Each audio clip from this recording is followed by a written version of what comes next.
कोण जिंकणार, महायुती की महाविकास आघाडी? मग पहा कुणाला किती जागा. थेट निवडणूक अंदाजपत्र विदर्भ टाइम्स न्यूजवर.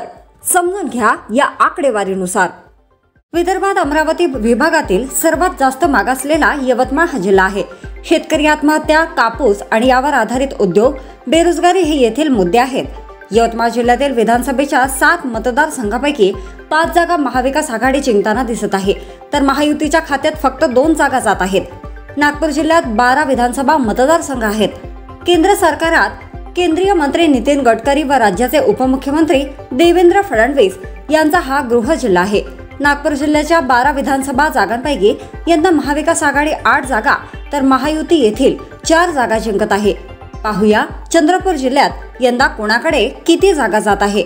येथे विधानसभा मतदारसंघाच्या 6 जागा आहेत.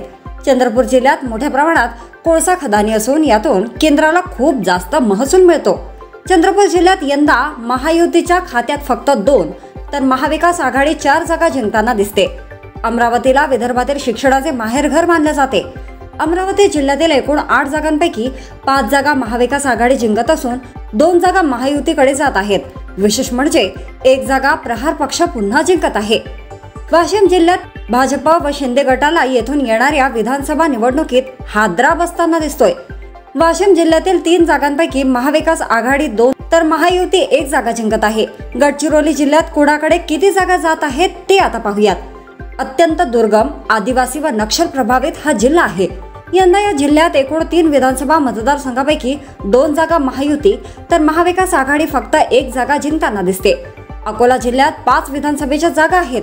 येथे पंजाबराव देशमुख कृषी विद्यापीठ असताना सुद्धा अकोला जिल्ह्यात शेतकऱ्यांच्या अनेक समस्या आहेत. अकोला जिल्ह्यात येणाऱ्या विधानसभा निवडणुकीत महाविकास आघाडी 2 तर महायुती 3 जागा जिंकताना दिसते. बुलढाणा जिल्ह्यात विधानसभेच्या 7 जागा आहेत. यंदा सत्ताधारी पक्षाला येथून दिलासा मिळताना दिसत असून एकूण 7 मतदारसंघापैकी येत्या विधानसभा निवडणुकीत महायुती बुलढाण्यात 4 तर महाविकास आघाडी 3 विधानसभा जिंकत आहे. वर्धा हा ऐतिहासिक जिल्हा असून राष्ट्रपिता महात्मा गांधी यांची कर्मभूमी म्हणून वर्धेची आंतरराष्ट्रीय पातळीवर ओळख आहे. वर्धा जिल्ह्यातील एकूण 4 विधानसभा जागांपैकी महाविकास आघाडी 3 जागांवर विजय मिळवत असून महायुती 1 जागा जिंकत आहे. भंडारा जिल्ह्यात विधानसभेच्या 3 जागा आहेत. भंडारा जिल्ह्यातील एकूण 3 विधानसभा मतदारसंघापैकी महाविकास आघाडी 2 तर महायुतीला 1 जागा मिळताना दिसते. गोंदिया जिल्ह्यात विधानसभेच्या 4 जागा आहेत. गोंदिया जिल्ह्यात केंद्रीय स्तरातील नेते प्रफुल्ल पटेल आणि वर्तमान काँग्रेस प्रदेशाध्यक्ष नाना पटोले या दोघांचा वर्चस्व राहिलाय. गोंदिया जिल्ह्यातील 4 जागांपैकी 1 जागा महायुती तर 3 जागा महाविकास आघाडी जिंकताना दिसते. जळगावमध्ये शहरी व ग्रामीण भागात भाजपचे वर्चस्व आहे, त्यामुळे येथे महाविकास आघाडीला फारसा यश मिळताना दिसत नसून महाविकास आघाडीला येथून फक्त 4 जागा तर महायुती येथील 7 जागा जिंकताना दिसते. तर धुळे जिल्ह्यातील एकूण 5 विधानसभा मतदारसंघापैकी 3 सीट्स महाविकास आघाडीच्या खात्यात तर 2 जागा महायुतीच्या खात्यात जात आहेत. तर खान्देश भागात नंदुरबार जिल्हा हा आदिवासी बहुल भाग असून येथे 4 विधानसभा मतदारसंघ आहेत. येणाऱ्या निवडणुकीत येथून महाविकास आघाडी 3 जागा जिंकू शकते तर महायुती येथील 1 जागा जिंकत आहे. औरंगाबादमध्ये विधानसभेच्या एकूण 9 जागा आहेत. शिवसेना, भाजप तसेच काही भागात काँग्रेसचा प्रभाव आहे, त्यामुळे विधानसभा निवडणुकीत एकूण 9 जागांवर चुरस राहणार आहे. या जिल्ह्यात एकूण जागांपैकी महाविकास आघाडीकडे 5 तर महायुतीकडे 3 जागा जात आहेत, तर 1 जागा AIMIM जिंकत आहे. कर्नाटकच्या सीमेवर असलेला बीड जिल्ह्यात 6 विधानसभा मतदारसंघ आहेत. येथे येणाऱ्या विधानसभा निवडणुकीत महाविकास आघाडी आणि महायुतीमध्ये काट्याची टक्कर होऊ शकते. येथील 3 जागा महायुती जिंकत असून महाविकास आघाडीकडेही 3 जागा जात आहेत. हिंगोली जिल्ह्यात विधानसभेच्या 3 सीट्स आहेत. काँग्रेसचा या जिल्ह्यात प्रभाव आहे. यावेळी महाविकास आघाडीत काँग्रेस आणि शिवसेना उद्धव ठाकरे गट सामील आहेत, त्यामुळे या जिल्ह्यात महायुती आणि महाविकास आघाडीमध्ये चुरशीची लढाई होऊ नये. हिंगोली येथे महाविकास आघाडी 2 तर महायुती 1 जागा जिंकत आहे. जालना जिल्ह्यात विधानसभेच्या 5 जागा आहेत. इथून भाजपचे माजी प्रदेशाध्यक्ष रावसाहेब दानवे केंद्रात मंत्री होते. ह्या जिल्ह्यात आताही भाजप ताकदवर आहे. जालन्यामधील 5 मतदारसंघांपैकी महाविकास आघाडीकडे 4 तर महायुती फक्त 1 जागा जिंकत आहे. लातूर जिल्ह्यात यंदा काय निकाल लागू शकतो यावर नजर टाकूयात. राज्याचे माजी मुख्यमंत्री दिवंगत विलासराव देशमुख यांचा गृह जिल्हा तसेच काँग्रेसचाही बालेकिल्ला राहिलाय. यंदा लातूरच्या 6 विधानसभा मतदारसंघापैकी 5 जागा महाविकास आघाडी जिंकत आहे. महाविकासच्या खात्यात या जिल्ह्यात फक्त 1 जागा जात आहे. मराठवाड्यातील नांदेड राज्यात राजकारणाचा महत्त्वाचा जिल्हा आहे. राज्याला या जिल्ह्याने 2 मुख्यमंत्री तसेच अनेक केंद्रीय मंत्री दिले आहेत. या जिल्ह्यात विधानसभेच्या 9 जागा आहेत. येथून 9 मतदारसंघापैकी महाविकास आघाडीकडे 7 तर महायुती फक्त 2 जागा जिंकत आहे. उस्मानाबाद जिल्ह्यात विधानसभेच्या एकूण 4 जागा आहेत. या भागातील शेतकऱ्यांच्या बेरोजगारी व विकासाच्या समस्या आहेतच. महाविकास व महायुतीच्या काळातही या भागात विकास झालेला नाही. याचा फटका सत्तेत असलेल्या महायुतीला बसताना दिसतोय. उस्मानाबाद जिल्ह्यात 4 पैकी महाविकास आघाडीकडे 3 आणि महायुतीकडे 1 जागा जात आहे. तर दुसरीकडे परभणी जिल्ह्यातील 4 विधानसभा जागांपैकी महाविकास आघाडी येथेही 3 जागा जिंकत असून महायुतीच्या खात्यात 1 जागा जात आहे.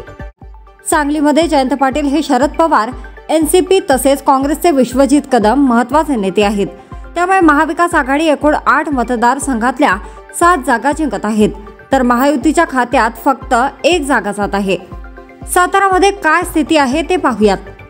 हा राष्ट्रवादी काँग्रेसचा गड मानला जातो. मात्र येथे भाजपचाही प्रभाव वाढला आहे. त्यामुळे या निवडणुकीत महाविकास आघाडी व महायुतीमध्ये अटीतटीची लढाई होणार असून एकूण 8 मतदारसंघातून महायुतीच्या खात्यात 4 जागा जात असून महाविकास आघाडी सुद्धा 4 जागा जिंकत आहे. सोलापूर जिल्ह्यात विधानसभेचे एकूण 11 मतदारसंघ आहेत. माजी मुख्यमंत्री सुशील कुमार शिंदे यांचा हा गृह जिल्हा आहे. येथील एकूण जागांपैकी महाविकास आघाडीच्या खात्यात फक्त 4 जागा जात आहेत. तर महायुती 6 जागा जिंकत आहे. तर 1 जागा अपक्ष उमेदवार जिंकत आहे. वळूयात कोल्हापूर जिल्ह्याकडे. या भागात मागील काही वर्षापासून काँग्रेसचा प्रस्ताव आहे. मात्र येणाऱ्या निवडणुकीत महाविकास आघाडी व महायुतीमध्ये अटीतटीची लढाई होणार असून एकूण 10 विधानसभा मतदारसंघापैकी 2 राजकीय आघाड्यांकडे 5-5 जागा जात आहेत. पाहूया यंदा पुणे जिल्ह्यात तुतारीची आवाज की घड्याळीची टिकटिक कुणाचा आवाज येणार आहे. एकूण 21 मतदारसंघातून सर्वाधिक 13 जागा महायुती जिंकत आहे. महाविकास आघाडीच्या खात्यात फक्त 6 जागा येत असून 2 जागांवर अपक्ष जिंकत आहे. नाशिक जिल्ह्यातील एकूण 15 मतदारसंघात महाविकास आघाडीला मोठा झटका मिळत आहे. नाशिक जिल्ह्यात महायुती सर्वाधिक 9 जागा जिंकत आहे. तर महाविकास आघाडीला फक्त 5 जागा मिळत आहेत. तर नाशिक जिल्ह्यातील 1 जागा मनसे जिंकत आहे. अहमदनगरमध्ये विधानसभा मतदारसंघाच्या एकूण 12 जागा आहेत. अहमदनगर जिल्ह्यात एकूण 12 मतदारसंघातून महाविकास आघाडी 8 जागा जिंकत असून महायुतीला येथे केवळ 4 जागा मिळत आहेत. कोकणातील पालघरमध्ये विधानसभेच्या 6 जागा असून महाविकास व महायुती दोन्ही 3-3 जागा जिंकत आहेत. किल्ले रायगड असलेले रायगड या जिल्ह्यातील 7 मतदारसंघापैकी महायुती 4 तर महाविकास आघाडी 3 जागा जिंकत आहेत. रत्नागिरी जिल्ह्यातही महायुतीला फायदा होत असून 5 मतदारसंघातून महायुती 3 जागा तर महाविकास आघाडी 2 जागा जिंकत आहे. मालवणचा भाग पूर्व केंद्रीय मंत्री नारायण राणे यांचा गड आहे. सिंधुदुर्ग येथील 3 विधानसभा मतदारसंघापैकी 2 जागा महायुती जिंकत असून केवळ 1 जागा महाविकास आघाडी जिंकताना दिसत आहे. मुंबई शहर विभागातील 10 मतदारसंघातून महाविकास आघाडी 6 जागा जिंकत असून महायुतीला फक्त 2 सीटवर विजय मिळत आहे. तर 2 मतदारसंघात अपक्ष किंवा स्वतंत्र लढणारा पक्ष बाजी मारत आहे. मुंबई सब अर्बन भागातील एकूण 26 विधानसभा मतदारसंघात कोण किती जागा जिंकत आहे हे महत्त्वाचे. यावेळी विधानसभा निवडणुकीत माजी मुख्यमंत्री उद्धव ठाकरे महाविकास आघाडीत आहेत. त्यामुळे मुंबई सब अर्बन भागातील 26 पैकी 16 मतदारसंघात महाविकास आघाडीचा पलटा भारी दिसतोय. ही 16 जागा महाविकास आघाडी जिंकत आहे. तर महायुतीला येथे मोठे नुकसान होत असून महायुती मुंबई सब अर्बन भागात 8 जागा जिंकत आहे. येथील 2 मतदारसंघात 2 जागा इतर पक्ष किंवा अपक्षांच्या खात्यात जात आहे. पाहूया मुंबईसोबत जोडलेल्या ठाण्यात कुणाला किती जागा मिळत आहे. राज्याचे मुख्यमंत्री एकनाथ शिंदे यांचा ठाणे हा गड आहे. ठाणे जिल्ह्यातील एकूण 18 विधानसभा मतदारसंघापैकी शिंदे गट आणि महायुती 9 जागा जिंकत असून महाविकास आघाडी 7 जागा जिंकत आहे, तर 2 सीट अपक्ष किंवा इतर पक्षाच्या खात्यात आहे। जर तुम्ही अजूनही YouTube चॅनलला सबस्क्राइब केलं नसेल तर ते लगेच सबस्क्राइब करा।